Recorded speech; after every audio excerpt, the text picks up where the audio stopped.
A day in my life as a new mom vlogger. Walang ganon. Joke lang po.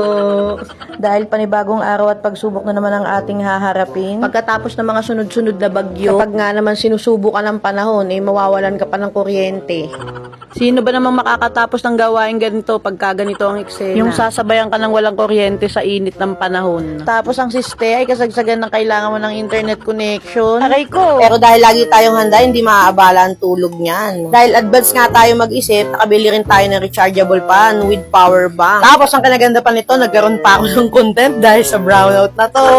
Kaya for today's video, meron na naman tayong natutunan. Aminin! Fast forward, kailangan ko muna mananghalian bago magising ang alaga ko. Kahit pa paano, may lakas naman ng katawang lupa ko. Tsaka gumana yung isip ng ebabab na yan at nang makapag-voice over. Kaya sa mga oras na yan, Century 2 na nga naman pala ang inulam ko. Dahil nga daw kapag mga isda ay nakaka-refresh ng utak. Palusot kapag girl, wala ka lang talagang money.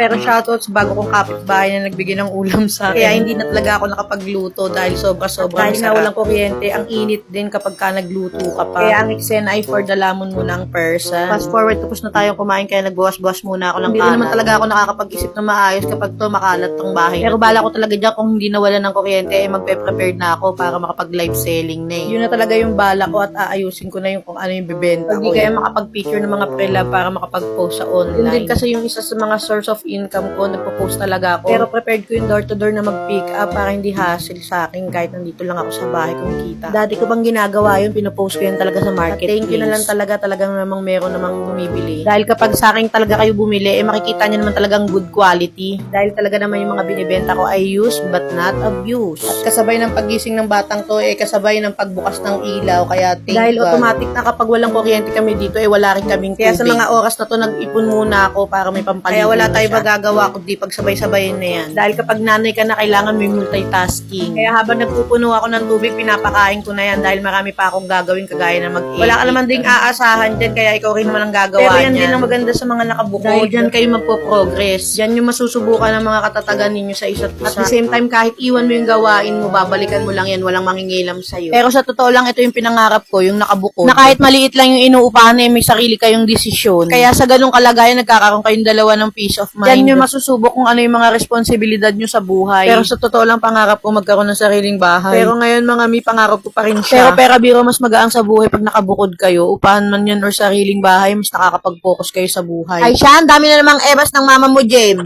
Sa susunod na lang ulit at ang dami ko pang gagawin. Kaya thank you for watching. See you on my next vlog. Follow for more.